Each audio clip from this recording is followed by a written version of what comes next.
What's up everybody, Green Kami here, and I'm back again with a Bleach review. It's been 5-6 weeks now since the last time we had one. Glad to be back.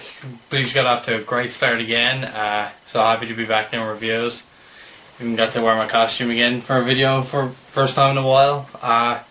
So yeah, let's get into this. This is my review for Bleach chapter 547. What was it again? Peace from Shadows. Peace from Shadows, yeah. 547, Peace from Shadows.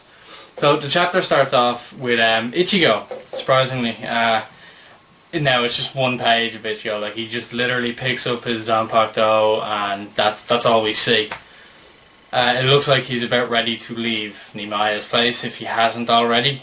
Or he could be in Ichibe's place and he's about to head down to the Soul Society now, so we'll see, we'll find out. This is weird because I'm using a new camera, well not a new camera for me, it's my friend's camera, but I can see myself now while I'm recording, so it's weird. But that's besides the point. Besides the point. Okay, so then we go to Soul Society. Actually no, first before that we get this really badass cover page, right? We get like so many cool characters on it. Now they did leave out a lot of the good characters on the Shinigami side, sadly. But at least I have my favourite Quincy there, Bambietta. Happy enough for that. Surprised she had purple hair. I expect kind of dark blue or black, but whatever. Yeah, so then after we kind of see that really cool page, we go to the Soul Society.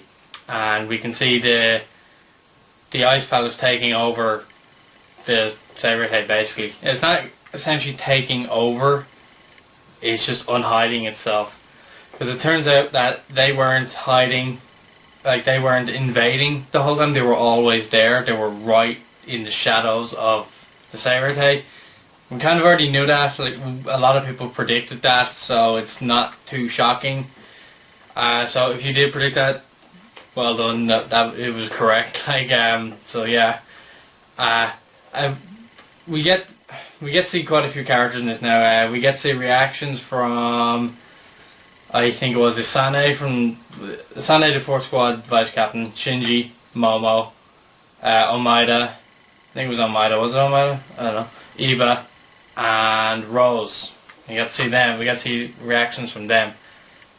And then this is cool because we then see Askin Naklavar, he's one of the Quincy's that we saw, he's letter D. He just appears in the Squad Labs. And everyone's like, what the fuck's going on here? Like, we've got no idea. And he starts to explain that they've been hiding in the shadows the entire time. And I like how they really done this, because at first we see Juha Bach talking about it, and then we see him talking about it. And straight after that we see Hashwald talking about it, because he confronts Shunsui and Nanao. And I thought that was really cool, the fact that he's fighting Shunsui. Even though I think it might be a bit early for that, because I don't think either of them are going to lose. Shunsui, he's Captain Commander, if he was to lose now it would be pointless. And if Hashwald loses now it'll also be pointless. So I don't think it'll be a big fight between those two. I do think they'll have a proper fight, but I don't think it's going to be now. I think they'll fight each other some other time. Straight after that we go back to the 12 Squad labs. And Mayuri shows up with Nemo, and they're wearing these weird looking sun-like costumes. And Mayuri explains how he figured out that they were in the shadows the whole time, so he completely removed shadows from his lab so that they couldn't spy on him and what he was working on.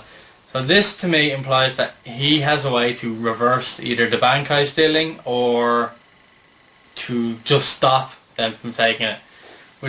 So that could go to either the captains who lost their Bankais can get it back, or they can't, but nobody else's Bankai can be stolen. Now, if they can't get it back, does that mean they can relearn Bankai, or just they'll never get back ever again? Which means they most likely would be demoted, but I honestly don't see that happening. I think they will be able to get their Bankais back. Maybe if the person's Bankai that was stolen kills the Quincy that stole it, maybe then they can take it back. But like, we don't really have a good example for this because Chojuro was already dead, but when Yamamoto killed Driscoll, nothing happened with Chojiro's Bankai, but I'm guessing that if Chojuro was alive, he could have either got it back, or if he had killed Driscoll, he could have gotten it back. then that way. Like I don't really know. It's never really been explained, and it will be soon enough, I'd imagine. But yeah, that's that. But I just think Mayuri, he's always coming to these weird costumes. I'm not a huge fan of this one, but you know, it's Mayuri. He's just walking, he's got no fucks to give, basically. He's just like, yo, what up, I know how to beat you now, or whatever like that. Although, I don't know if he knows that Askin can use kind of dimensional things, like we've seen. And we don't really know the extent of that, but we can assume he can teleport with it.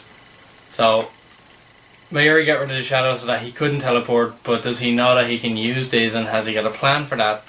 And will Askin die here? Who knows?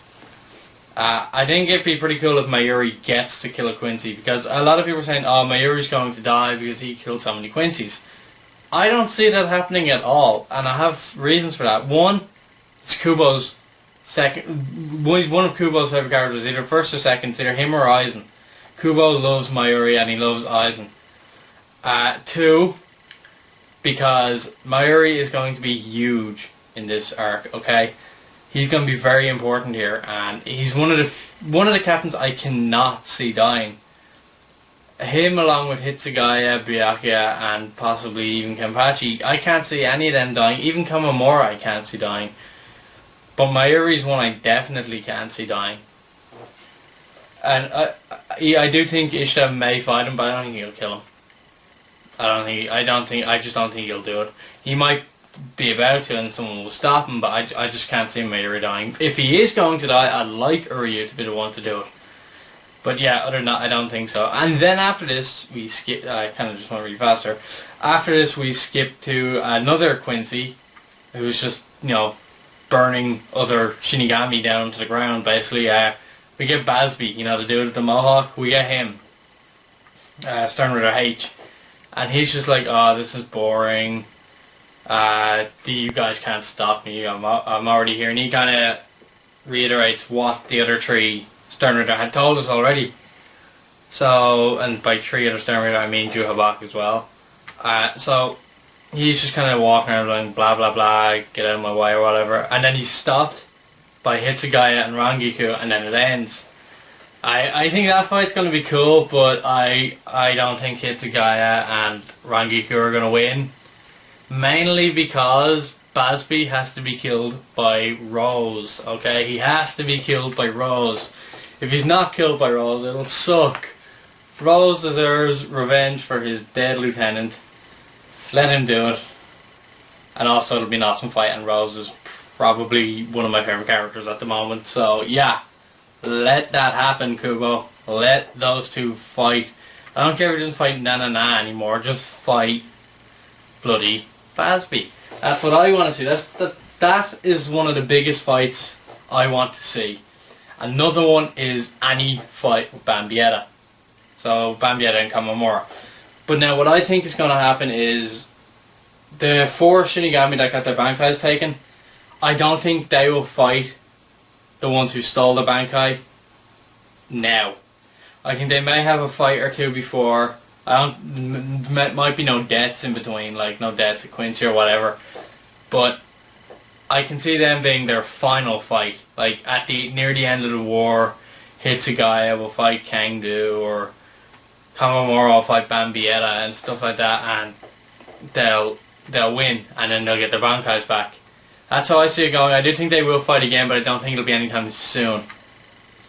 As for what I think about Ichigo, I think he should go to the other 2 places in the Royal Realm first, because Ichibei was made out to be kind of an important character in the Dagger, which, if you didn't know, was kind of a 5-week thing.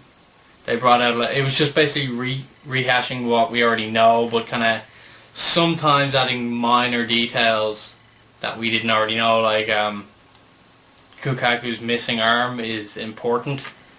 Ichibei has a lot of past with the senior captains, and he's essentially the leader.